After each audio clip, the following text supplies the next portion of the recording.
그리고 사단법인 6.25 공원범운동본부가 주관하는 국군 포로와 북한 통치자의 책임, 그리고 김정은 상대 탈북 국군 포로 승소 판결 중심으로 국회 특별 세미나에 사회를 맡은 물망초 국군 포로 송원위원장 정수환 교수입니다.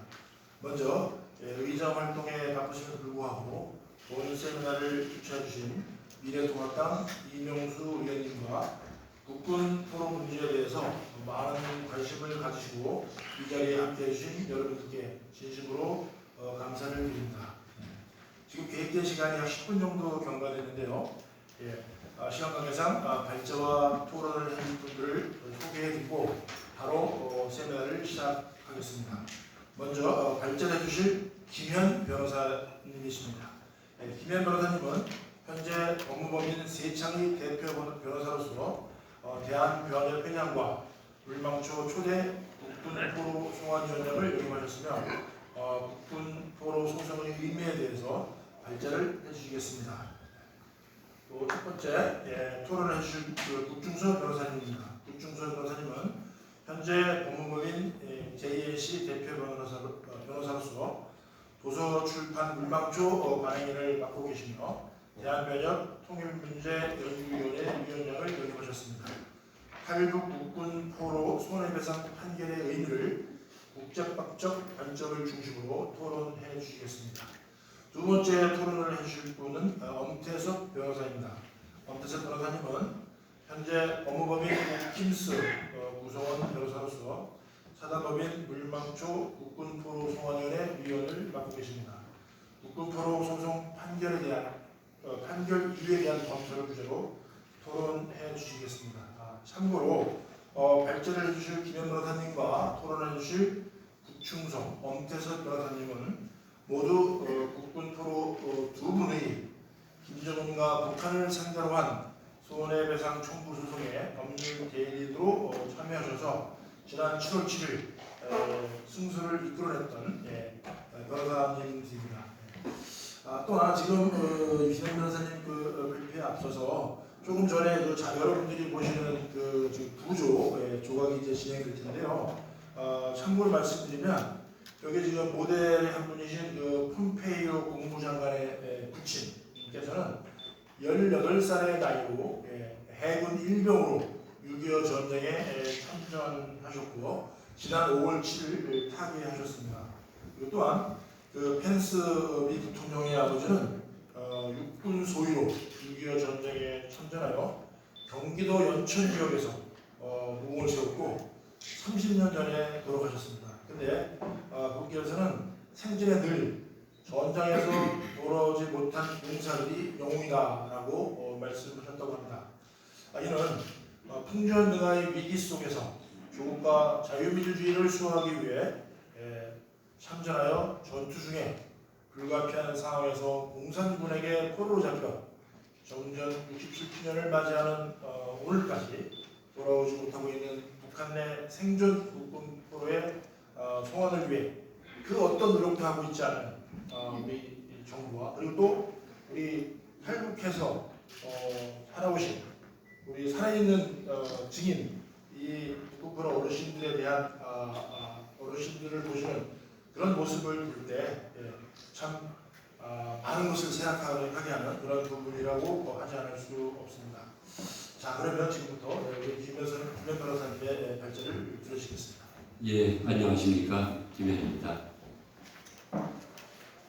용감하게 탈북해서 대한민국에 돌아온 국군포로는 조창호 중위를 시작으로 해서 총 80분이고 현재 22분이 생존해 계십니다.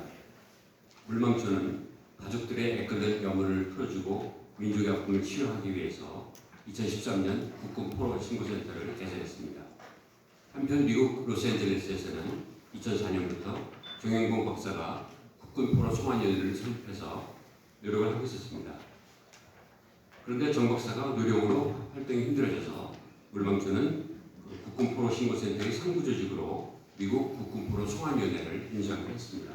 이에 따라 2013년 9월 물망초 국군포로 송환위원회가 대한민국에서 새롭게 출범했습니다. 2016년 국군포로 송환위원회는 6.25 전쟁 종전 후에도 송환되지 않은 상태에서 노동력 삭취당한 국군포로 두 분에게 행해진 불법행위 소송을 북한과 김정을 상대로 제기하기로 결정했습니다. 50년 가까이 북한에서 고생한 국군포로들의 명예를 회복하고 북한과 김일성, 김정일, 김정은으로 이어지는 독재자들의 불법행위를 역사에 기록하기 위해서였습니다. 원고 한어르신과 노어르신은 2016년 서울중앙지법에 조선민주주의인민공화국과 김정은을 필요로 하는 소장을 제출했습니다. 소장의 내용은 1993년에 원고 한어르신과 노어르신이 북한군이 포로가 된 이후에 정전 후에도 대한민국으로 송환되지 않았다. 이들은 내무성 건설대에 배속되어 북한 사회로 복귀하기 전까지 33개월간 북한에 의해 강제 억류되어 무장경비원들의 감시를 받으며 노동에 종사했다. 이 같은 강제노동은 노예제를 금지하는 국제간섭법과 국제노동기구 협약에 위반된다. 또한 우리 민법 불법행위에 해당된다. 원고들의 피해는 재산적 손해는 6,900만 원, 그리고 정신적 고통이 있는데 일부 청구로서 각 1,100만 원의 재산적 손해와 정신적 손해 1,000만 원을 청구한다. 그래서 7차례 재판기일이 열렸습니다. 2017년 국정원은 김정은의 주소가 평양시 중구역 청광동 조선노동당 중앙위원회다라고 법원의 사실조에 회신했습니다. 2019년 3월 김도현 재판장은 피고에 대한 총대를 힘드니 적절한 방법을 제시해달라 하고 원고에게 요청했습니다. 그래서 원고 측은 북한이 현실적으로 대한민국이 사법권에 미치지 않는 위수복식이기 때문에 공시 성달을 해줄 것을 요청했습니다. 재판장은 이 요청을 받아들여 소장을 공시성달하고 최초의 변론 기일을 지정했습니다. 4차례나 비공개 준비 기일을 연 것은 변론 기일을 본격적으로 열기 전에 여러 법률 쟁점을 충분히 정리하기 위함이었습니다. 북한을 상대로 한 유례없는 손해배상 청구 사건이었고 국민적 관심도 컸기 때문에 재판부로서도 꼼꼼히 따져볼 쟁점이 많았습니다. 최초의 공개 변론 기일이 2020년 1월 21일에 열렸습니다. 그 후 김영하 판사로 재판부가 변경되어 2차례 추가 변론 기일을 거쳐 7월 7일 선고 기일이 잡혔습니다. 2020년 4월 원고들은 재산 손해를 철회하고 정신적 손해인 위자료만 청구하기로 했습니다. 원고 1인당 6억 원의 위자료를 청구하기로 한 겁니다. 당초에는 김정일과 북한의 책임만 청구하다가 근본적 범죄자인 김일성의 책임을 묻지 않는 것은 불합리하다고 생각해서 김일성의 불법행위 책임에 대한 손자 김정은의 상속분으로 아울러 청구하기로 했습니다. 김일성은 1948년 조선민주주의인민공화국이 설립되면서 내각 수상에 선출된 이후 내정 외교 국방을 독차지하는 독재 권력을 행사했습니다. 그래서 김일성은 위자료 6억 중에 47년 세월 중에 40년간 약 5억 1천만 원의 책임을 집니다. 그리고 김일성이 사망했기 때문에 김정일이 손해배상 책임을 상속하게 됐습니다.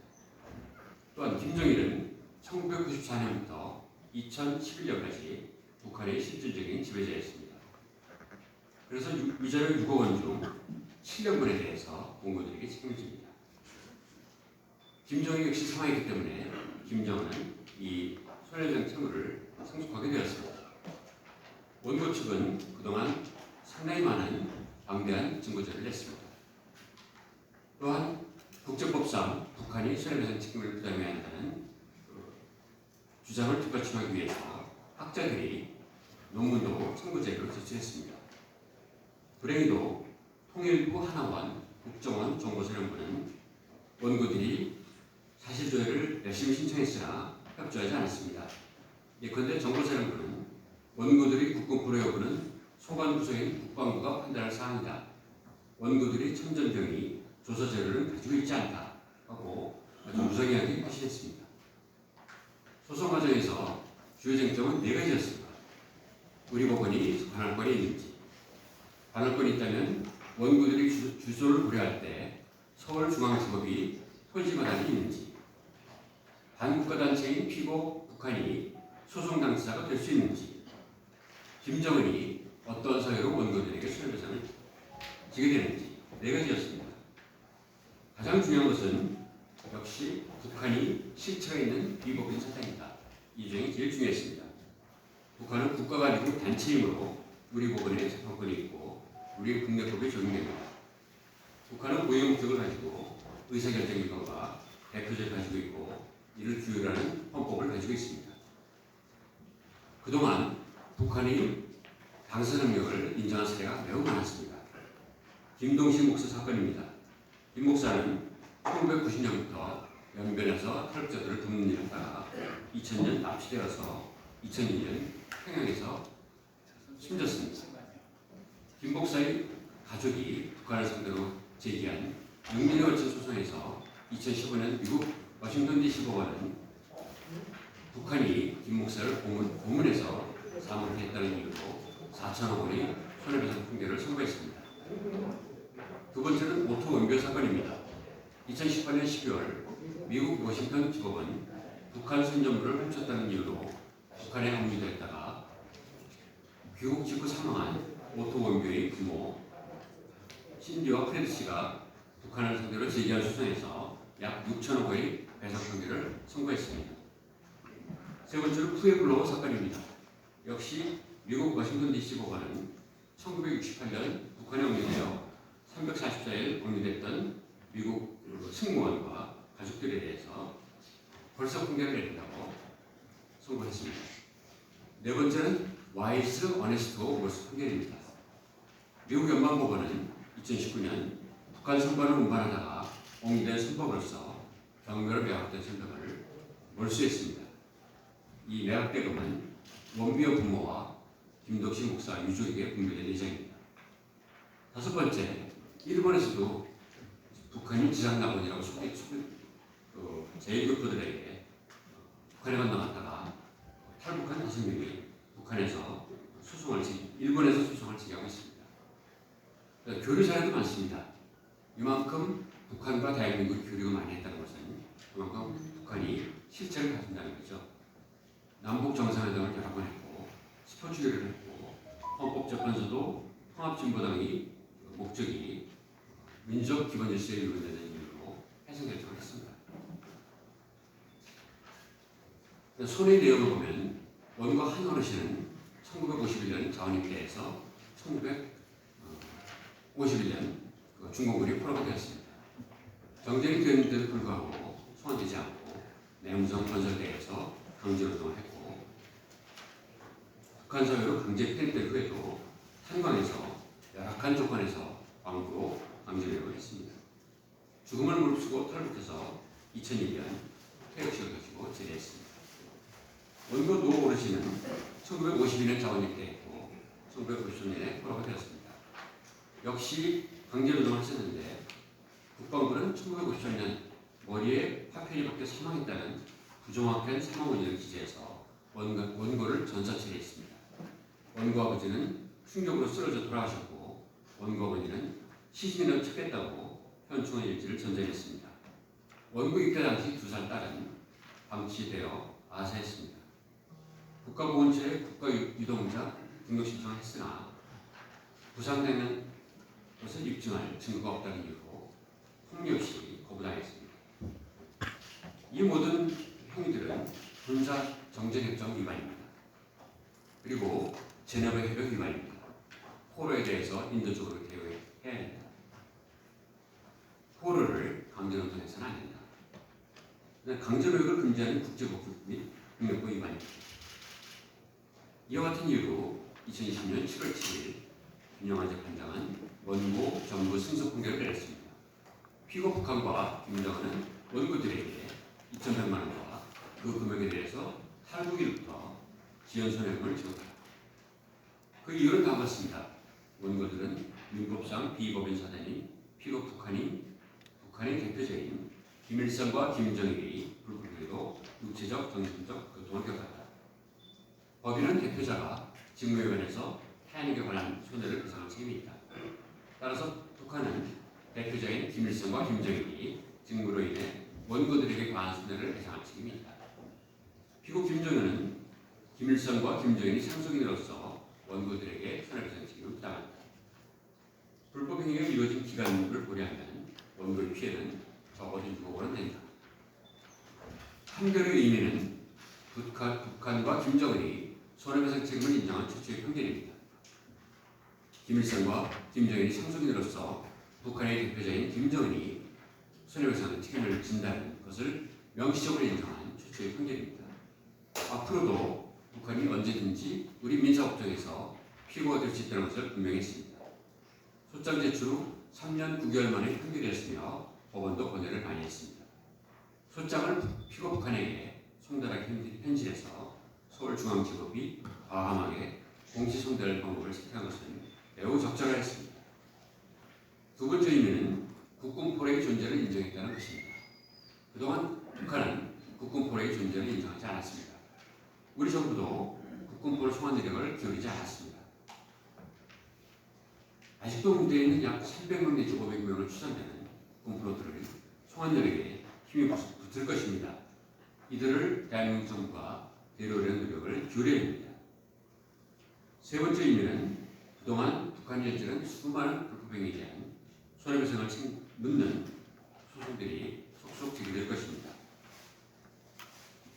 22건 외에도 별세한 58명 국군포로의 유족들, 천안함 사건, 연평도 사건, 납북 피해자 유족들, 대상공단 폐쇄 사건, 박광자 피격 사건의 유족들이 우리 법원에 추가 소송을 제기될 것입니다.